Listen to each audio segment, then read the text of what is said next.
Hi, I'm Dr. Gayatri, physician Changampally Remedium. Welcome to yet another episode of our phone addiction series. ഇന്ന് we have Dr. Sajad with us. എല്ലാവർക്കും വളരെ common ആയിട്ടുള്ള ഒരു ഒരു ഒരു trait എന്ന് വേണമെങ്കിൽ നമുക്ക് പറയുന്ന ഒരു കാര്യമാണ്. ഇപ്പൊ പെട്ടെന്ന് ഒരു വയറുവേദന വന്നാൽ അത് സ്റ്റൊമക് ക്യാൻസർ ആണോ, തലവേദന വന്നാൽ ബ്രെയിൻ ട്യൂമർ ആണോ, നെഞ്ചുവേദന വന്നാൽ ഇത് ഹാർട്ട് അറ്റാക്ക് ആണോ, MI ആണോ എന്നൊക്കെ എല്ലാവരും പെട്ടെന്ന് ചിന്തിക്കുന്ന ഒരു കാലഘട്ടത്തിലാണ് നമ്മളിപ്പോൾ ഉള്ളത്. ഇത് വളരെ കോമൺ ആയിട്ട് നമുക്ക് എല്ലാ ആൾക്കാരിലും കാണാൻ പറ്റുന്ന ഒരു ട്രേറ്റ് ആണ്. സോ ഡോക്ടർ, നമുക്ക് ഈ പെട്ടെന്ന രീതിയിൽ ആൻസൈറ്റി ജനിപ്പിക്കുന്ന ഈ ഒരു സ്റ്റേജ് അതിന് നമ്മൾ എങ്ങനെയാണ് നോക്കി കാണേണ്ടത്? അതായത് ഇപ്പൊ നമ്മൾ സ്വാഭാവികമായിട്ട് പറയുന്നത് ഒരു ഇൽനെസ് ആൻസൈറ്റി എന്നൊക്കെ പറയുന്ന ഒരു കാര്യമാണ്. അപ്പം സ്വാഭാവികമായിട്ട് ഏതൊരാൾക്കും എന്തൊരു ശാരീരിക ലക്ഷണമോ അല്ലെങ്കിൽ ഒരു മാനസികമായിട്ടൊരു പ്രയാസമൊക്കെ ഉണ്ടാവുമ്പോൾ നമുക്കത് ഉത്കണ്ഠകൾ എന്തായാലും സ്വാഭാവികമായിട്ട് ഉണ്ടാവും. ഓക്കെ, അപ്പൊ നമുക്കൊരു വേദന വന്നു കഴിഞ്ഞാൽ ഈ വേദന എന്താ ഉണ്ടാവും? ഇപ്പൊ ഒരു മുറിവായാലും ഉണ്ടാവും. ഈ മുറിവിന് എങ്ങനെയാ എന്താ സംഭവിക്കുന്നത്? പഴുപ്പ് വരുമോ, അല്ലെങ്കിൽ ഇത് ഉണങ്ങോ, അല്ലെങ്കിൽ സ്റ്റിച്ചിട്ട് കഴിഞ്ഞാൽ മറ്റു ബുദ്ധിമുട്ടുകൾ, ഇതൊക്കെ സ്വാഭാവികമായിട്ട് ആളുകൾ കാണുന്ന ഒരു പേടി അല്ലെങ്കിൽ ആശങ്കകളാണ്. പക്ഷെ എന്നാൽ ചെറിയ ഒരു വയറുവേദന വരുമ്പോഴേക്കും ഇത് വലിയ അസുഖങ്ങളാണോ എന്ന് ചിന്തിക്കുക. പിന്നീട് അത് ഒരു സ്കാൻ നടത്തുക, അല്ലെങ്കിൽ ഒരു ഡോക്ടറെ കൺസൾട്ട് ചെയ്യുക, അല്ലെങ്കിൽ ഒന്നിലധികം ഡോക്ടേഴ്സിനെ കൺസൾട്ട് ചെയ്യുക. അതൊരു ഡോക്ടർ ഷോപ്പിംഗ് എന്ന രീതിയിലൊക്കെ പോകും.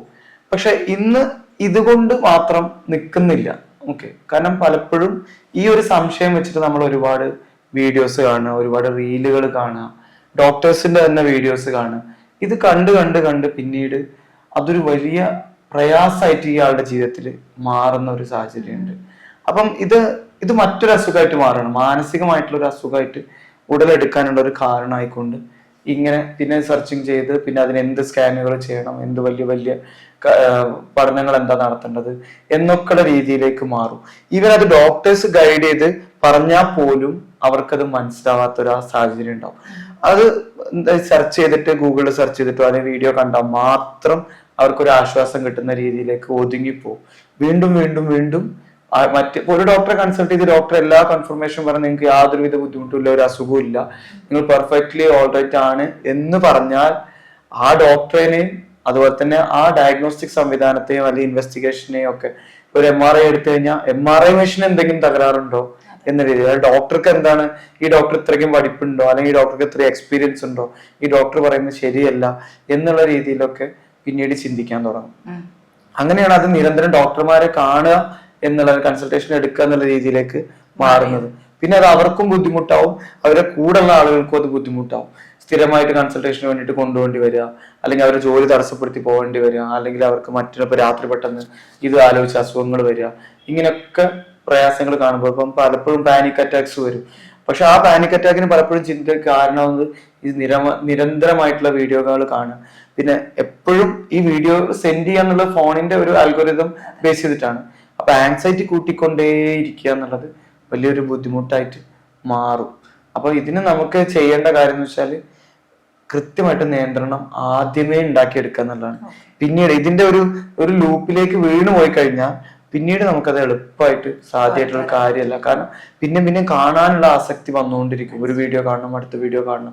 കാരണം പിന്നെ നമുക്കൊരു സമാധാനം കിട്ടണമെങ്കിൽ 1-2 വീഡിയോ കണ്ട് ആ വീഡിയോയിൽ പറയുന്ന കാര്യങ്ങളെ ക്ലിയർ ആക്കി ക്ലാരിറ്റി വരുത്തി കഴിഞ്ഞാൽ മാത്രമാണ് ഇത് ശരിയാവുന്നുള്ളൊരു തോന്നൽ വരും.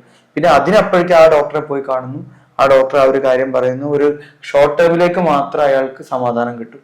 പിന്നീട് വീണ്ടും അടുത്ത വീഡിയോ കാണുന്നു. പിന്നെ അങ്ങനെ ഇതൊരു സൈക്കിളായിട്ട് റിപ്പീറ്റ് ചെയ്തുകൊണ്ട് ഇരിക്കുന്ന, ഡോക്ടറെ കാണുക, ഡോക്ടർ ഷോപ്പിംഗ് എന്നുള്ളൊരു സൈക്കിളായിട്ട് മാറിക്കൊണ്ടിരിക്കുക. ഇൻഫർമേഷൻ കാണുന്നു, ഡോക്ടറെ കാണുന്നു, ടെസ്റ്റുകൾ നടത്തുന്നു, അത് സാമ്പത്തിക ബുദ്ധിമുട്ടുകൾ ഉണ്ടാക്കുന്നു, അല്ലെങ്കിൽ ജോലിയെ ബാധിക്കുന്നു. ഇങ്ങനെ അത് അവർക്കൊരു വലിയ മാനസികമായിട്ടുള്ള പ്രയാസമായിട്ട് മാറും.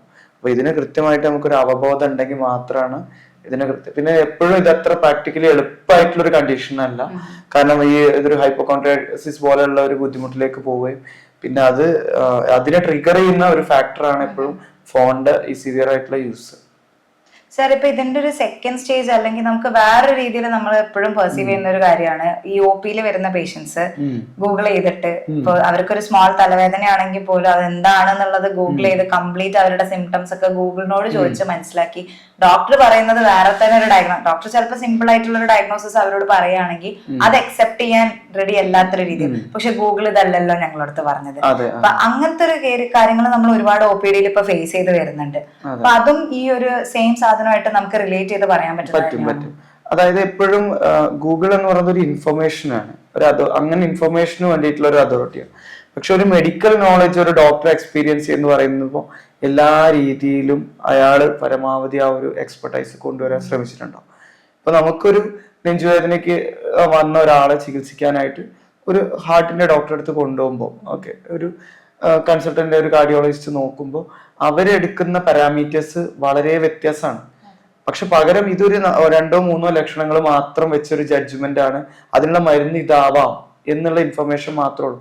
മറ്റേ തിയററ്റിക്കൽ നോളജും അയാളുടെ പ്രാക്ടിക്കൽ നോളജും അയാളുടെ ലോജിക്കൽ റീസണിങ്ങും ആ ഒരു ഡോക്ടറുടേത് വളരെ വലുതാണ്.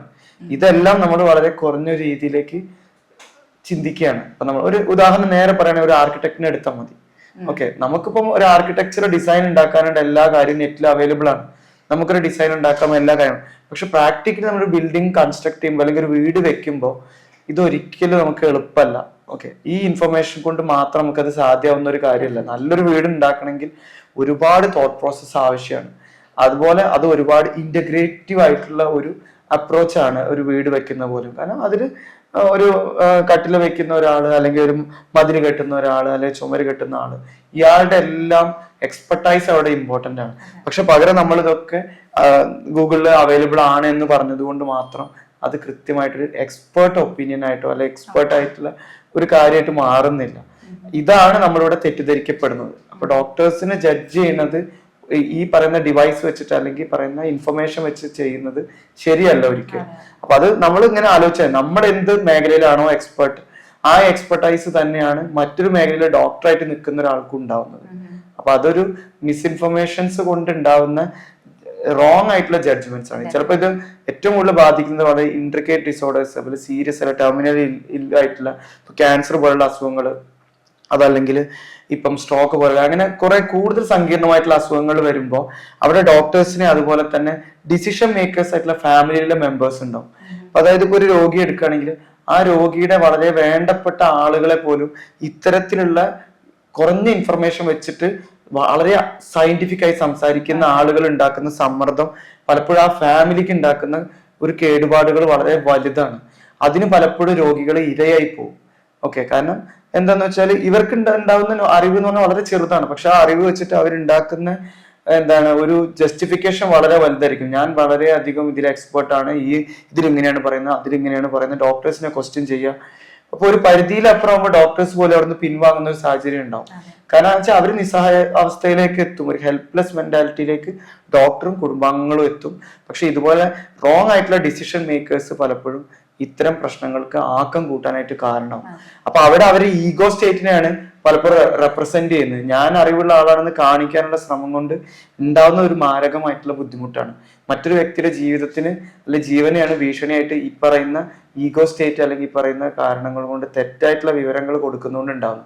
കാരണം അവരവിടെ ഒരിക്കലും എന്തല്ല, എക്സ്പേർട്ട് അല്ല. എക്സ്പേർട്ടുകളെ പോലും കാര്യങ്ങൾ ചെയ്യാൻ അനുവദിക്കാതിരിക്കുകയാണ് ഇവരുടെ ഇത്തരം പ്രവണത. അത് വളരെയധികം ശ്രദ്ധിക്കേണ്ട കാര്യമാണ്. രോഗികളാണെങ്കിലും പൊതുസമൂഹമാണെങ്കിലും ഏറ്റവും കൂടുതൽ മനസ്സിലാക്കേണ്ട ഒരു കാര്യമാണ്. കബളിപ്പിക്കപ്പെടുകയാണ്, പക്ഷെ അത് മനഃപൂർവ്വം ചെയ്യുന്നതല്ല, ഈ ചെറിയ കാര്യങ്ങൾ കൊണ്ട് ഉണ്ടാവുന്ന റോങ് ആയിട്ടുള്ള ഒരു നിലപാടാണ്. ഇപ്പൊ നമ്മളിപ്പോ ഇൻസ്റ്റാഗ്രാം റീൽസ് തന്നെ വ്യൂ ചെയ്യുകയാണെങ്കിൽ ഇപ്പൊ കുറെ കോസ്മെറ്റോളജിക്കൽ കേസസ് ആണെങ്കിലും വെയിറ്റ് ലോസ് റിലേറ്റഡ് ആണെങ്കിലും ഒരുപാട് ഇൻഫ്ലുവൻസേഴ്സ് കൊടുക്കുന്നുണ്ട്. ഇപ്പം നമ്മൾ കൺവെൻഷണൽ മെത്തേഡിൽ യൂസ് ചെയ്യുന്ന കുറെ മെഡിക്കേഷൻസ് ഇവര് ഈ ഒരു ഇൻസ്റ്റാഗ്രാം റീൽസ് ത്രൂ ഇപ്പം വളരെയധികം സ്പ്രെഡ് ചെയ്യുന്നതായിട്ട് നമുക്ക് കാണാം. ഇത് ഒരേ ഒരാൾക്കുള്ള കൺസേൺ ആയിരിക്കില്ല.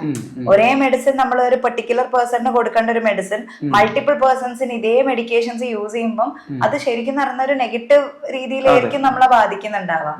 അപ്പൊ ഈ ഗൂഗിൾ ഡോക്ടേഴ്സ് ശരിക്കും പറഞ്ഞു കഴിഞ്ഞാൽ വളരെയധികം സോഷ്യലി ശരിക്കും അത് വലിയ പ്രശ്നങ്ങൾ ഉണ്ടാക്കുന്ന ഒരു വിഭാഗം ആളുകളാണ്. പിന്നെ മറ്റൊരു കാര്യം തന്നെ പറയുകയാണെങ്കിൽ നമ്മളെ ഇപ്പൊ ഫുഡ് ഹാബിറ്റ്സിന് എപ്പോഴും നമുക്കൊരു ലൈഫ് സ്റ്റൈലിനെ കുറിച്ച് ധാരണ ഇല്ലാതെ, നമ്മൾ കഴിക്കുന്നതിനെ കുറിച്ച് എന്ത് കഴിക്കണം, എത്ര കഴിക്കണം, ഇതൊന്നും അറിയാതെ നമ്മളെ നിർബന്ധിക്കുന്ന പലപ്പോഴും ഇത്തരത്തിലുള്ള വ്ളോഗ് ചെയ്യുന്ന ആളുകളാണ്. ഓക്കെ, കാരണം അവർ ചെയ്യുന്നത് ഒരു വ്ളോഗ് ആയിരിക്കാം, വളരെ സിമ്പിൾ ആയിട്ട് ഭക്ഷണം കഴിക്കാൻ പറ്റുന്നതിനെ കുറിച്ച് പറയുമ്പോൾ ഇത് പെർസീവ് ചെയ്യുന്ന ആള് കൃത്യമായിട്ട് ധാരണ വേണം, ഞാനിത് കഴിക്കണോ വേണ്ടേ എന്നുള്ളത്.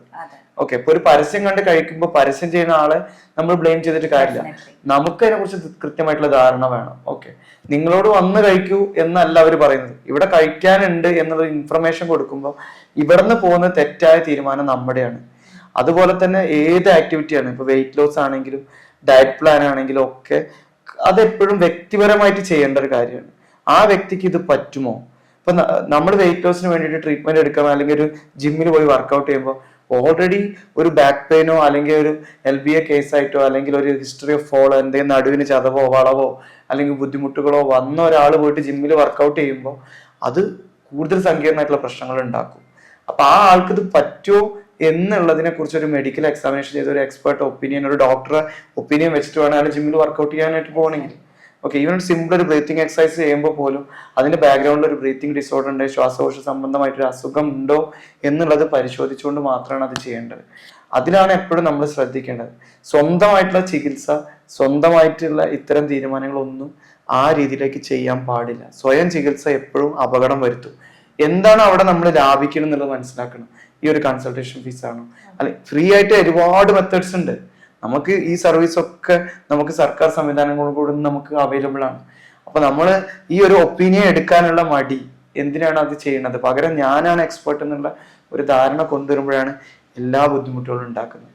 അപ്പൊ ഇവിടെ സാമ്പത്തികമായിട്ടുള്ള ബുദ്ധിമുട്ടുകൾ കൊണ്ടോ അല്ലെങ്കിൽ സാമ്പത്തികമായി നമ്മൾ എടുക്കുന്ന ഒരു തീരുമാനം കൊണ്ടോ ഒന്നുമല്ല. എപ്പോഴും നമ്മളാണ് ഇതിൽ എക്സ്പേർട്ട് എന്ന് തോന്നിക്കുന്ന ഒരു കാരണം കൊണ്ട് പലപ്പോഴും ബുദ്ധിമുട്ടുകൾ ഉണ്ടാക്കുന്നതായിട്ട് കാണും. അത് മാറ്റിയേ പറ്റൂ, അല്ലെങ്കിൽ അത് സാമൂഹികമായിട്ടൊരു വിപത്ത് തന്നെയാണ്.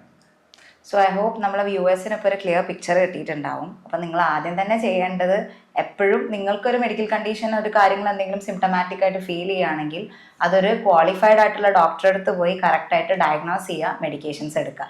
നിങ്ങൾ സ്വയമേവ അതിനെ ചികിത്സിക്കുകയോ ഗൂഗിളിൻ്റെ സഹായം തേടിയിട്ട് അത് കോംപ്ലിക്കേറ്റഡ് ആക്കാനോ നിൽക്കരുത്. ആ ഒരു ലൂപ്പിലേക്ക് നിങ്ങൾ എൻ്ററും ചെയ്യരുത്. Thank you so much sir.